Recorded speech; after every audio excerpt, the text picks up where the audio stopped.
Today I'm continuing my Pressure Canning 101 series with part 2, where we're going to talk about the tools and supplies that you need to get started with pressure canning. Now, if you missed part 1, don't worry. The link will be in the description below, and in that video I go over all the different types of pressure canners that there are, and then we talk about what might be the right pressure canner for you.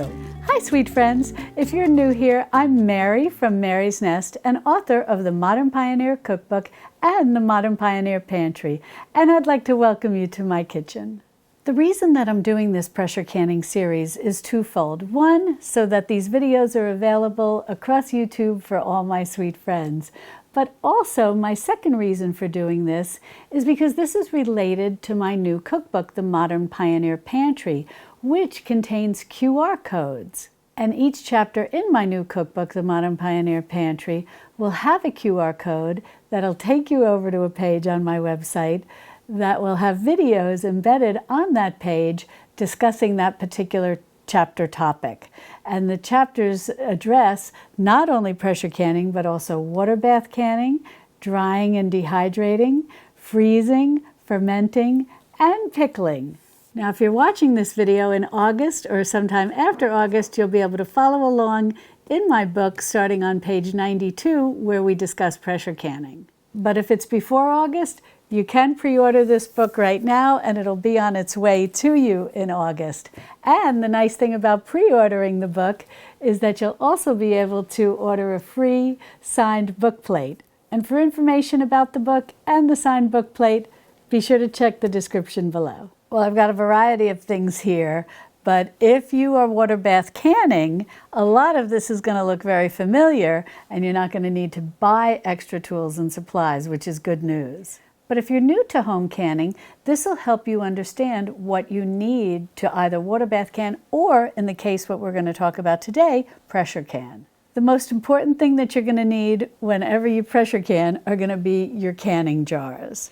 You may need wide mouth, you may need regular mouth, you might need pint size, you might need quart size. It's really going to vary based on what the recipe tells you you're going to need. Next, you're going to need your canning lids and your canning rings. Now, when you buy canning jars, they may come with lids and with a ring or a band.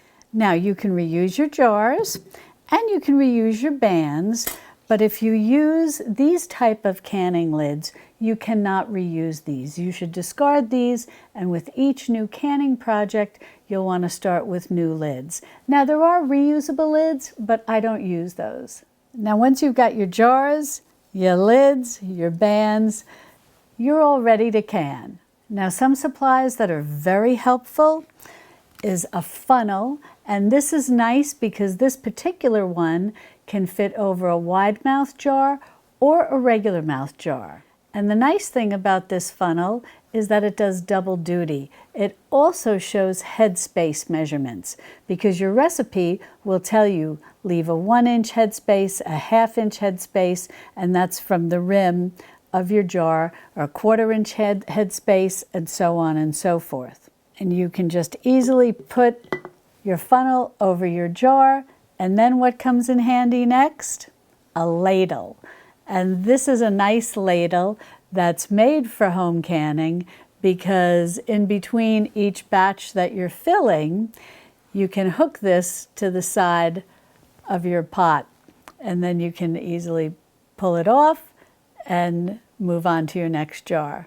This also has multiple spouts that makes it easy depending on whether you're left-handed or right-handed and how you want to fill your jar. Once you're done with your funnel and your ladle, the next thing that you're going to want to need is something to debubble any bubbles that may have formed in your jar when being filled. Now, there are things called a debubbler, and you can certainly use that.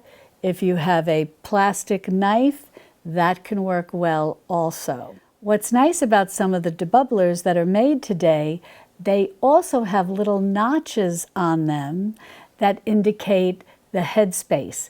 So you can debubble, You can measure the headspace. You can see if there was any change in the headspace from when you filled your jar the first time, and then you can top it off with a little extra food before proceeding with the canning. A debubbler that also has those little notches for measuring headspace is nice if your particular funnel doesn't have a headspace measurer. Once you've debubbled your jar and potentially topped it off with a little extra food, all you're going to do is clean the rim. Clean paper towel, a little white vinegar works like a charm. Then you're going to be ready to put your canning lids on, and you'll have them waiting for you. You will have washed them in warm soapy water, rinsed them well, and let them air dry. And I want to stress that you will have only washed them in warm soapy water and rinsed them well. They don't need to be in boiling water. That's the last thing you want to do because that can compromise the rubber seal. Now, if you want to get fancy, you can use a little device like this that after you've washed your canning lids and rinsed them well, you can put them in here to air dry, or you can simply put them on a clean dish rag. Next, with very clean hands, you can go ahead and put your lid onto your jar that you've cleaned with the paper towel and a little bit of vinegar, or you can use a little tool like this. It's a little magnet and it makes it very nice. You can just pick it up like this, put it down onto your jar, and then just release the magnet. Next, you'll get your band, you'll put this on your jar, and you'll go ahead and just put it to where it's fingertip tight. And what exactly is fingertip tight? Basically, all that means is you're going to screw the band on until you meet resistance, and then you're just going to give it a little bit more of a turn. Boop! Nothing more than that. The point of the band is not to seal the jar. The point of the band is simply to keep the lid in place. Because whenever you're home canning, whether it's pressure canning or water bath canning, you want there to be the ability for any air that is trapped in the jar to be released, so that when the jar is removed from the canner and it has a temperature change, it causes a nice suction seal that has no air inside that would obviously compromise the quality of your food. So allowing the air to kind of bubble out during the canning process is exactly what you want. So you never want to have brute force with your ring or your band. You just go to where you meet resistance and then just a little bit more to keep the lid in place. But no brute force. You want those air bubbles to come out so that when this jar is removed from the canner and it has the temperature change and it seals and this is stuck very tight onto your jar, it's going to maintain the integrity of your food. And probably one of my favorite canning tools is this spring-loaded jar lifter. You're going to need some type of jar lifter to lower your jars down into your canner and then to lift them out when they're hot. And what's so nice is because this is spring-loaded, now there are other types of jar lifters that are not spring-loaded, they're a little less expensive, but none of these jar lifters are extremely costly. This was under $10 when I purchased it. And often the other type of jar lifters come with sometimes a little canning kit that'll have the magnet in it and a debubbler and a few other things like that. But I really feel investing in the spring-loaded one is fantastic because you can operate it with one hand. You put your jar in, you lift your jar out, and you do it with one hand.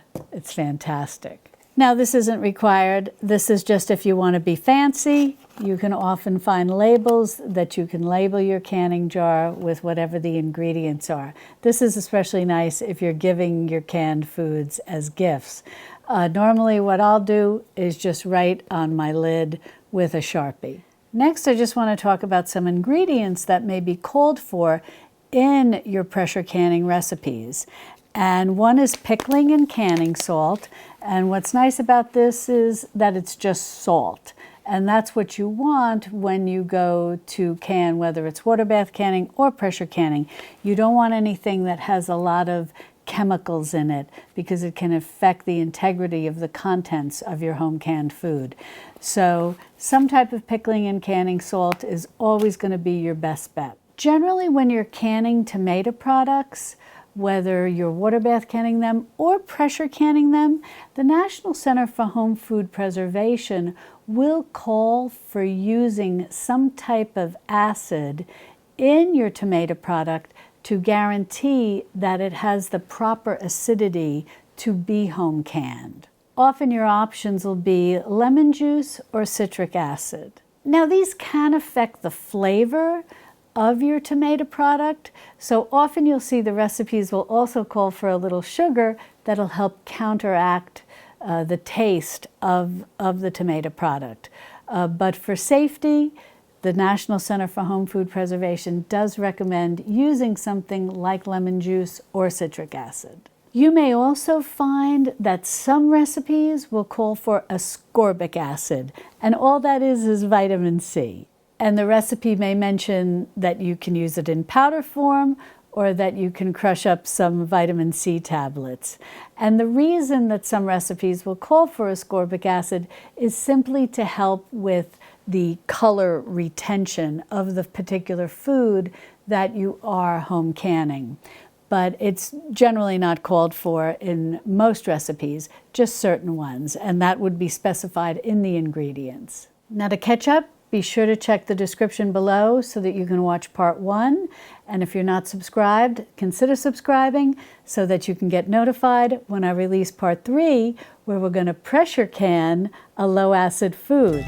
And in the interim, if you'd like to learn more about my new book, The Modern Pioneer Pantry, be sure to click on this video over here where I look inside and walk you through chapter by chapter so you can know what my new book is all about.